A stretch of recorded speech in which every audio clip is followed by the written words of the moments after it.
Abu Darda tidak peduli dengan keluarganya sendiri, dan harusnya setelah Ramadan tetap dijaga aktivitas-aktivitas yang baik yang dilakukan selama bulan Ramadan. Itu menurut saya.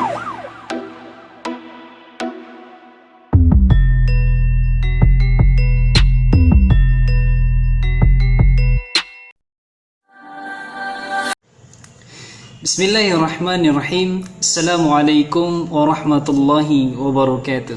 Alhamdulillahi rabbil alamin, wassalatu wassalamu ala asrafil anbiya'i wal mursalin wa ala alihi wa ashabihi wa man tabi'ahum bi ihsanin ila yaumiddin. Amma ba'du.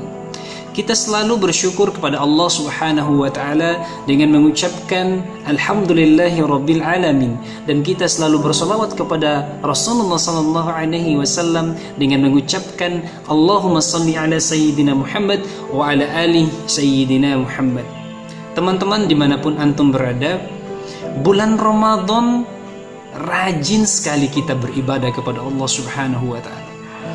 Setelah bulan Ramadan, bukankah kita harus lebih rajin lagi untuk beribadah kepada Allah Subhanahu wa taala? Biasanya sih seperti itu. Namun ada orang atau mungkin teman kita yang selalu setelah bulan Ramadan, setelah berpuasa, ada yang tidak rajin lagi untuk beribadah kepada Allah Subhanahu wa taala.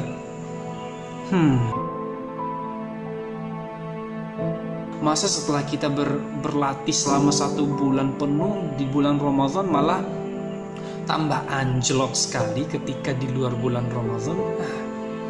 Bahkan ada ayat dalam bulan Ramadan, ya ayyuhalladzina amanu kutiba alaikumus shiyam kama kutiba alal ladzina min qablikum la'allakum tattaqun. Hai orang-orang yang beriman, diwajibkan atas kamu berpuasa sebagaimana diwajibkan atas orang-orang sebelum kamu agar kamu bertakwa. Kita tahu takwa itu kan artinya menjauhkan dari hal-hal yang Allah tidak inginkan dan mengerjakan apa yang disukai oleh Allah Subhanahu wa taala dan diridhai oleh Allah Subhanahu wa taala. Dan salah satu yang diperintahkan Allah Subhanahu wa taala itu kan yaitu dengan berbuat baik, dengan beribadah dengan baik. Maka menurut saya sendiri, mustahil orang yang berpuasa dengan sungguh-sungguh berpuasa di bulan Ramadan dengan mengerjakan ibadah dengan baik, setelah bulan Ramadan malah ibadahnya itu kendor. Menurut saya ada yang salah dengan niat orang tersebut. Maka yang ditanyakan itu menurut saya adalah niat dari orang itu berpuasa awalnya itu apa? Apakah hanya untuk sekedar menggugurkan kewajibannya saja atau tidak? Atau menggunakan momen Ramadan itu untuk lebih mendekatkan diri kepada Allah Subhanahu wa taala? Kalau momen Ramadan itu diniatkan untuk lebih mendekatkan diri kepada Allah Subhanahu wa taala, sang pencipta alam semesta ini, harusnya setelah Ramadan tetap dijaga aktivitas-aktivitas yang baik yang dilakukan selama bulan Ramadan. Itu menurut saya. Karena menurut hadis Nabi SAW, innamal a'malu binniyat. Semua perbuatan tergantung niatnya. Kalau orang yang berpuasa niat puasanya ingin benar-benar merubah diri menjadi lebih baik, maka itu akan terbawa di luar bulan Ramadan, di bulan-bulan yang lainnya. Apalagi ini di masa pandemi ya teman-teman, di masa pandemi jangan jadikan pandemi ini sebagai halangan untuk kita beribadah kepada Allah Subhanahu wa taala. Sekarang ini lagi rame-ramenya orang-orang itu tidak diizinkan untuk sholat berjamaah di masjid. Tapi perlu diketahui, yang dilarang untuk sholat berjamaah di masjid itu bagi yang wilayahnya zona merah, teman-teman. Jangan salah sangka di sini. Kalau masih zona hijau, ya maka tetaplah sholat di masjid. Bukankah MUI menurut berita yang kita baca seperti itu, teman-teman? Tapi kok yang mempermasalahkan soal ini katanya kebanyakan orang-orang yang memang biasanya tidak sholat di masjid. Tidak tahu juga sih soal itu, mungkin kita berpikir positif saja. Mungkin beliau-beliau mendapatkan hidayah ketika pandemi ini mungkin. Tapi ya sudahlah, biarlah hal itu berlalu seperti itu. Saya ingin menutup pertemuan hari ini dengan sebuah cerita yang memotivasi kita untuk lebih beribadah kepada Allah Subhanahu wa taala. Namun cerita ini adalah cerita ibadah yang mungkin bisa dikatakan cerita ibadah yang cukup ekstrim. Saking ekstrimnya, tidak ingin pisah dengan Allah Subhanahu wa taala. Bahkan dalam ceritanya, istrinya pun diabaikan oleh orang ini untuk beribadah kepada Allah Subhanahu wa taala. Ceritanya seperti ini. Saat kedatangan Nabi Shallallahu Alaihi Wasallam di Madinah, untuk mempererat persaudaraan antara kaum muhajirin, kelompok pendatang, dan kaum ansor, penduduk asli Madinah pada saat itu, Nabi memiliki kebijakan yang sangat luar biasa, yaitu untuk mempersaudarakan setiap orang. Nah, pada kesempatan ini Salman Al-Farisi itu tidak luput dari kebijakan tersebut. Di Madinah, Salman Al-Farisi diikat persaudaraannya dengan seseorang yang bernama Abu Darda. Orang penduduk asli yang sangat rajin sekali beribadah. Abu Darda ini sangat rajin sekali beribadah kepada Allah Subhanahu wa taala. Bahkan dalam riwayat Imam Al-Bukhari, hadis nomor 1867 dari riwayat Juhaifah radhiyallahu an, disebutkan bahwa ibadah Abu Darda ini termasuk pada kategori ibadah yang cukup ekstrim. Padahal pemahaman dan perilaku agama yang ekstrim tidak dianjurkan. Nabi Shallallahu Alaihi Wasallam pernah menegur pernah menegur sahabat namanya Mu'adz bin Jabal ketika menjadi imam sholat pada saat itu karena berlama-lama dengan bacaan suratnya yang begitu panjang. Hal yang menunjukkan bahwa pada tataran kecil saja Nabi Shallallahu Alaihi Wasallam itu begitu perhatian dengan umatnya, sangat perhatian. Rasulullah Shallallahu Alaihi Wasallam sangat mencintai kita umatnya.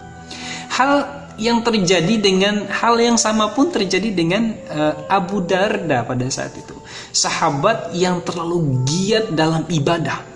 Salman baru mengetahui hal itu pada saat mengunjungi kediaman Abu Darda. Salman heran melihat kelakuan dan penampilan Ummu Darda, istri dari Abu Darda tersebut, yang pada saat itu terlihat murung dan pakaiannya kumal, tidak terawat. Salman pun bertanya kepada Ummu Darda atau istrinya Abu Darda, "Apa yang terjadi denganmu?"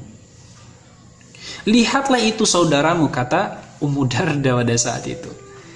"Dia tidak lagi membutuhkan dunia. Lalu untuk apa aku memperhatikan diriku di hadapannya?" Abu Darda adalah salah satu sahabat Nabi yang selalu berpuasa setiap hari, teman-teman. Setiap hari itu berpuasa, tidak ada hari tanpa puasa. Kalau beliau itu Abu Darda, sholatnya yang begitu panjang, sholat malamnya yang begitu panjang, sampai keluarganya tidak pernah diperhatikan oleh Abu Darda. Melihat perilaku istri Abu Darda ini, Salman Al-Farisi berkesimpulan Abu Darda tidak peduli dengan keluarganya sendiri dan lebih memilih untuk selalu beribadah kepada Allah Subhanahu wa taala. Ini kesimpulan yang diambil oleh Salman Al-Farisi. Tak selang lama Abu Darda pada saat itu di rumah itu datang membawa makanan dan mempersilahkan saudaranya ini untuk makan. Kata Abu Darda, "Makanlah, aku sedang berpuasa," kata Abu Darda pada saat itu. Dan pada saat itu Abu Darda sedikit acuh. Mendengar hal itu, Salman sedikit terkejut. Jika Abu Darda selalu berpuasa, bagaimana ia memenuhi kebutuhan lahir batin istrinya, Ummu Darda? Akhirnya Salman pun melemparkan sedikit ancaman kepada Abu Darda. "Aku tidak akan makan kecuali kamu ikut makan," kata Salman Al-Farisi. Karena tidak enaknya Abu Darda pada saat itu ada kunjungan saudaranya, Abu Darda pun akhirnya makan dan memilih membatalkan puasanya pada saat itu. Hal ini terus berlangsung setiap kali Salman mengunjungi kediaman Abu Darda. Bahkan pada suatu malam, Abu Darda dengan entengnya pada saat itu meninggalkan pertemuannya dengan Salman Al-Farisi di rumahnya. Ditinggal begitu Salman Al-Farisi. Dia beranjak sembari mengenakan pakaian untuk sholat sunnah pada saat sholat sunnah malamnya pada saat itu. Salman yang heran melihat kelakuan saudaranya itu pun menegur. Salman Al-Farisi tidak diam, langsung menegur Abu Darda pada saat itu. Katanya apa? Tidurlah Abu Darda. Kata Salman melihat bahwa ia lebih rela meninggalkan tidur daripada meninggalkan sholat sunnahnya.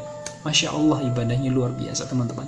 Tentu saja teguran ini didasari setelah memperhatikan bahwa Abu Darda sebenarnya sudah sangat letih sebenarnya. Salman Al-Farisi melihat saudaranya itu sudah sangat letih. Abu Darda pun pada saat itu mendengar teguran dari Salman Al-Farisi, dia pun tidur juga, ikut tidur juga. Karena takut bahwa saudaranya akan bangun lagi dan melaksanakan sholat lagi, Salman memilih tidak pulang pada malam itu. Tidak pulang Salman Al-Farisi, biar dia itu istirahat dan melihat Abu Darda itu pokoknya istirahat dulu. Benar saja pada saat itu tidak berselang lama Abu Darda itu terbangun lagi dan ingin melaksanakan sholat sunnahnya.